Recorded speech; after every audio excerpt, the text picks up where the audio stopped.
Selamat petang, salam sejahtera. Terima kasih karena bersama dengan saya di Nazilin Unity Channel. Sebelum kita teruskan isu hangat petang ini, jangan lupa tekan butang subscribe, like, dan share. Isu hangat petang ini, belanjawan 2021 jangan hanya gah di atas kertas.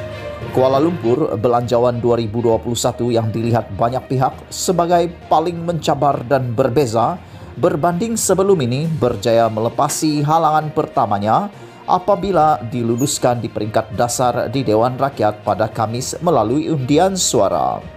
Walaupun perlu melalui dua lagi peringkat di Dewan Rakyat sebelum belanjawan terbesar dalam sejarah negara ini diluluskan sepenuhnya, namun sedikit sebanyak memberi sinar kepada rakyat untuk belanjawan ini membantu demi kelangsungan hidup serta usaha memulihkan ketahanan ekonomi akibat pandemik COVID-19. Langkah seterusnya yang perlu diambil kerajaan adalah dengan memastikan belanjawan yang dirancang tidak hanya gah di atas kertas, sebaliknya benar-benar mencapai objektif yang diharapkan dalam usaha membantu rakyat yang dalam kesusahan ketika ini. Penganalisis ekonomi berharap satu mekanisme yang kukuh dapat dilakukan bagi memastikan peruntukan yang disediakan benar-benar sampai kepada gelangan sasar seperti yang disebutkan di dalam belanjawan 2021. Pensara Sekolah Perniagaan dan Ekonomi Universiti Putra Malaysia Profesor Madya Dr. Abdul Rahim Abdul Samad berkata, ini penting untuk memastikan peruntukan belanjawan akan menjadi lebih telus selain dapat mengelakkan ketirisan dan kebocoran. Perkara ini merupakan, menurut beliau, bukan hanya terletak pada peranan kerajaan sahaja. Sebaliknya, pihak atau badan lain juga perlu dilibat sama dalam menjayakan mekanisme tersebut. Ini bagi menjamin apa yang termaktub dalam belanjawan akan benar-benar dilaksanakan dan bukannya hanya atas kertas. Jika sebelum ini, belanjawan 2021 dibentangkan, sesi konsultasi dilakukan oleh kerajaan bersama pihak berkepentingan dan ini perlu diteruskan untuk pasca belanjawan 2021 bersama pihak berkepentingan secara berkala, yakni dalam jangka masa pendek dan jangka masa pertengahan, katanya kepada Bernama.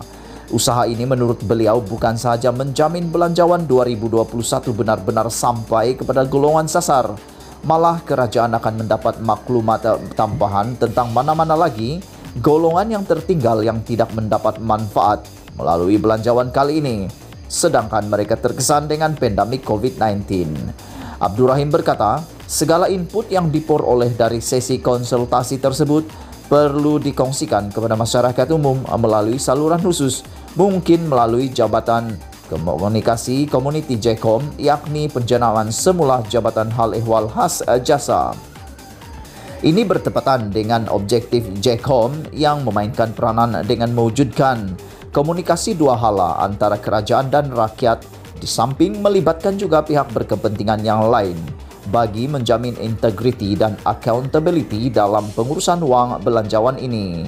Sementara itu, Pensara Kanan Fakulti Ekonomi Pengurusan Universiti Kebangsaan Malaysia UKM, Dr. Nolin Khalid berpendapat, perlunya kerajaan menyediakan pelaporan belanjawan seperti yang dibuat dalam laporan unit pelaksanaan dan koordinasi stimulus ekonomi antara agensi nasional laksana yang bertujuan memantau pelaksanaan pakej rangsangan ekonomi tahun 2020. Apabila ini dilakukan, ia akan dapat memastikan sebanyak 186 inisiatif dasar di dalam belanjawan 2021 yang bakal dilaksanakan mencapai objektifnya.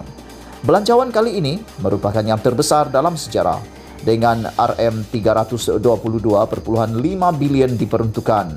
Sekiranya kerajaan dapat menyediakan dokumen dalam pelaporan belanjawan sebulan sekali atau setiap sukuan, ia pasti menunjukkan ketelusan kerajaan kepada rakyat, katanya. Beliau berkata ini juga akan dapat mendorong agensi-agensi berkaitan untuk meneruskan inisiatif-inisiatif dasar seperti yang dirancang dalam belanjawan kali ini. Sekian isu hangat petang ini. Jangan lupa tekan butang subscribe, like, dan share. Malaysia kita punya, kita jaga sama-sama, cintai Malaysiaku. Kita jumpa lagi. Bye-bye.